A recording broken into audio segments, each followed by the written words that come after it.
dia desses uma amiga me escreveu e ela comentava sobre uma sensação que ela teve indo pro trabalho dentro do ônibus na cidade de São Paulo, olhando pela janela, vendo aquela multidão de carros, de gente, de buzinas, de pessoas caminhando nos seus celulares, porque hoje é assim, né? Você não caminha mais olhando para o lado, você caminha olhando para o botão.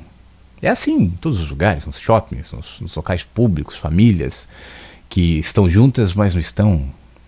Enfim, ela olhava todo aquele movimento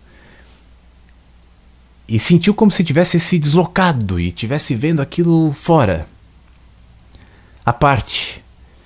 E lhe chamou atenção aquela colmeia de gente distraída, apressada, correndo atrás, não se sabe exatamente, não se explica exatamente do que. A gente vive a vida assim. E ela disse que ela tinha vontade de descer do ônibus e gritar para as pessoas: olha, acordem, enxerguem.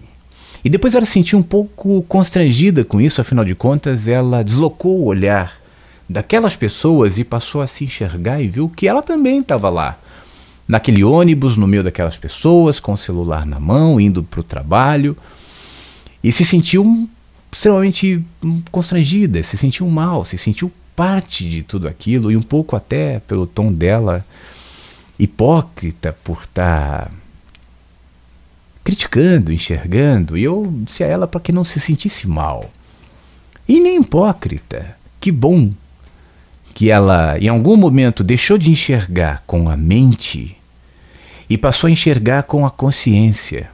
Eu sei que essa minha afirmação carrega muita dualidade, né? Eu deixo de enxergar com a mente, passo a enxergar com a consciência, mas é um desafio, A nossa mente é como, e eu gravei alguns vídeos atrás, é como o céu carregado de nuvens. A gente olha para cima, acha que aquilo é o céu, mas não é. São as nuvens. São os pensamentos, são os conceitos, são os raios, é a chuva, é a nuvem. A nuvem se dissipa, a nuvem passa, a nuvem não é o céu. E quando ela passa e a gente enxerga o céu azul e pensa que aquilo é o céu, e quando a gente ultrapassa a barreira da mente e acha que de alguma maneira nós estamos ouvindo a nossa consciência, a gente descobre que o céu azul é constituído de gases. É o ajuntamento de gases que dá a impressão, a ilusão de que o céu é azul, mas ele não é. E se você ultrapassa essa camada, você vê o espaço completamente diferente do céu azul, escuro, cheio de obstáculos. Assim como a gente, quando ultrapassa essa percepção básica da mente e acha que chegou finalmente ao processo de enxergar a partir da consciência, vai entender que mesmo nesse processo há caminhos, há evoluções, há transcendências todos os dias. Enquanto eu e você estivermos aqui, a gente não chegará nessa condição completamente iluminada, completamente isenta, completamente deslocada da nossa cultura, daquele que enxerga a partir de uma perspectiva absurdamente além, porque nós carregamos na nossa condição de existir, na nossa humanidade, essa dualidade de espírito eterno, do momento agora, e eu comparo o agora com a eternidade, o agora não termina, com essa condição humana, física, que definha, que precisa do tempo para organizar as experiências, que se referencia no passado e se projeta no futuro e que não vê o agora. E se você for perceber essa dualidade presente em nossa constituição humana e reconhecer que é assim e que de alguma maneira nós precisamos ultrapassar essa etapa, você vai entender porque, de certa maneira, essa percepção única e exclusivamente referenciada na consciência é um processo e não um start. O start pode, como essa minha amiga descreveu essa situação no ônibus, pode dar o início, mas nunca um fim. Porque a gente vai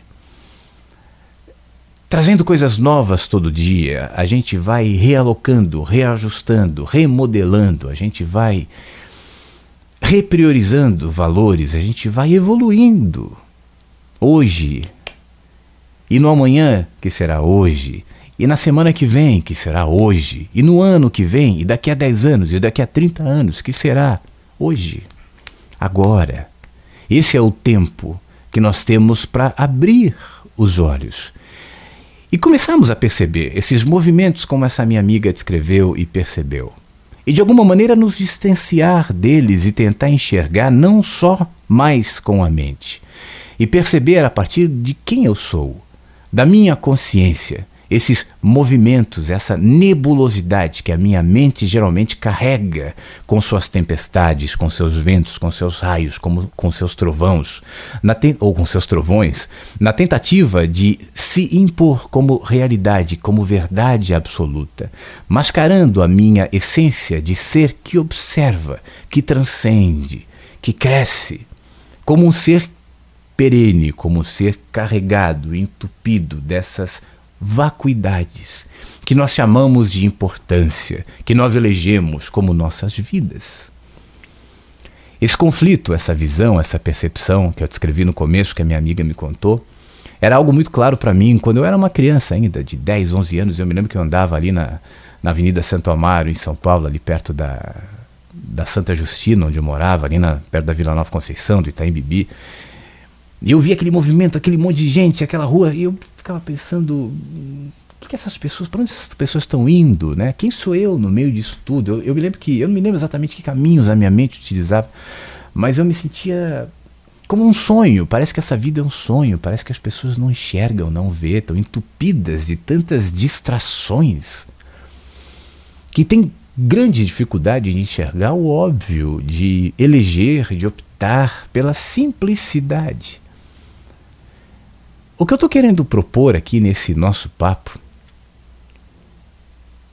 é que nós que estamos buscando, que nós que sentimos que a vida não é só isso, que nós que entendemos claramente que há muito mais do que você crescer, aprender a escola, a faculdade, se formar, ter um trabalho, arrumar uma família, ganhar um bom salário, ser promovido, se aposentar, de preferência com uma boa aposentadoria, passar férias de vez em quando não sei aonde, comprar um carro legal, adoecer e morrer. A gente sente que há algo além. E aí a gente ouve as pessoas dizendo, realmente há. Esse além é isso. É a minha religião, é a minha filosofia, é o meu entendimento da vida, esse algo mais é a ciência, esse algo mais é a teologia, esse algo mais...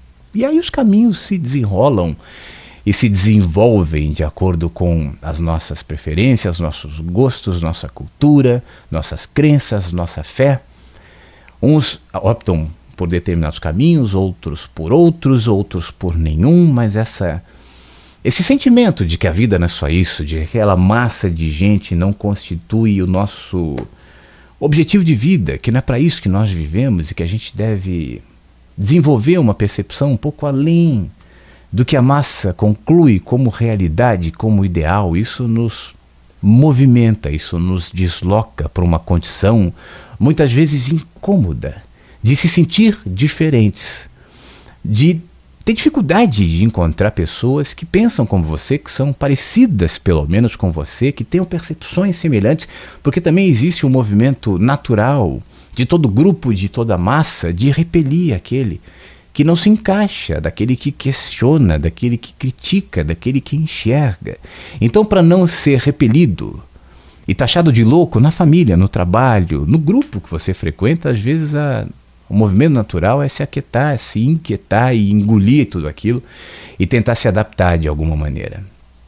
Eu quero aqui lhe propor liberdade para ser. O nosso entendimento, o nosso ser, a nossa consciência se desenvolve com liberdade. Liberdade para acreditar e desacreditar. Liberdade para entender e não entender. Para questionar, para duvidar, para ter perguntas, para mudar de crença, para ter buracos e vazios interiores a serem preenchidos, a de alguma maneira aceitá-los. E não tentar entupi-los com todos os discursos e todos os modismos e todas as descobertas. mas aceitar que faz parte da nossa formação essencial, espiritual e humana. A necessidade de silêncios, os intervalos de alma, de espírito, de entendimento e de consciência, que por um lado lhe fará enxergar a vida um pouco distante de tudo aquilo, mas por outro entenderá que mesmo distante, há conexões entre aqueles que caminham cabisbaixos, apressados, em estradas diferentes das nossas, mas que precisam do nosso amor, que precisam do nosso vínculo, assim como nós também precisamos. E a gente entende que toda a superficialidade de pensamentos, toda a superficialidade de teorias não sustentam a realidade de que eu preciso de você, de que eu me vinculo a você. E aí quando eu enxergo em você a resistência em entender que a sua vida pode ser mais do que isso, eu começo a perceber que não cabe a mim lhe doutrinar. Não cabe a mim ser um crítico severo do mundo que aponta as falhas e os desvios sociais, humanos, políticos, religiosos, espirituais, individuais, como o oráculo que tem a resposta e o caminho e a verdade e a vida.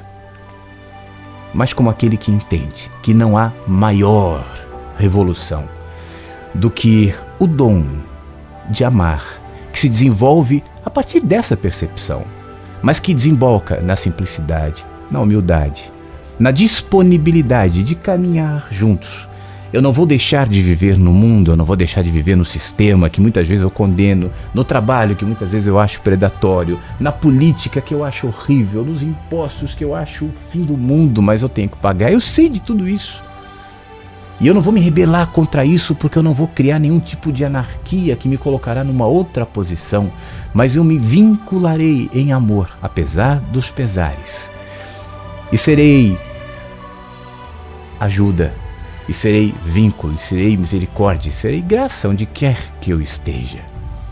Porque a minha percepção não me distancia, mas a minha percepção e o meu olhar me vincula, me aproxima, me carrega para você e te carrega para mim.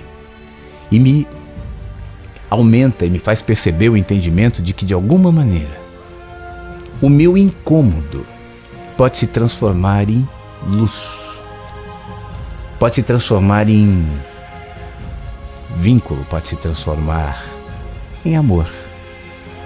A gente enxerga esse mundo Matrix com muita inquietude, eu me incluo entre esses.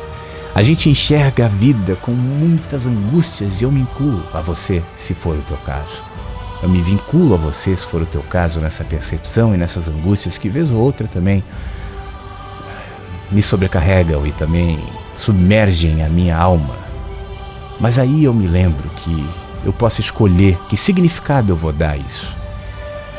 E aí no fim das contas eu escolho tornar isso combustível que me aproxima a você, que me desenvolve em percepção e que me alerta para que no fim das contas todas as nossas experiências, as nossas inquietudes, as nossas angústias, os nossos buracos, os nossos vazios, os nossos incômodos têm por finalidade nos fazer aprender a amar.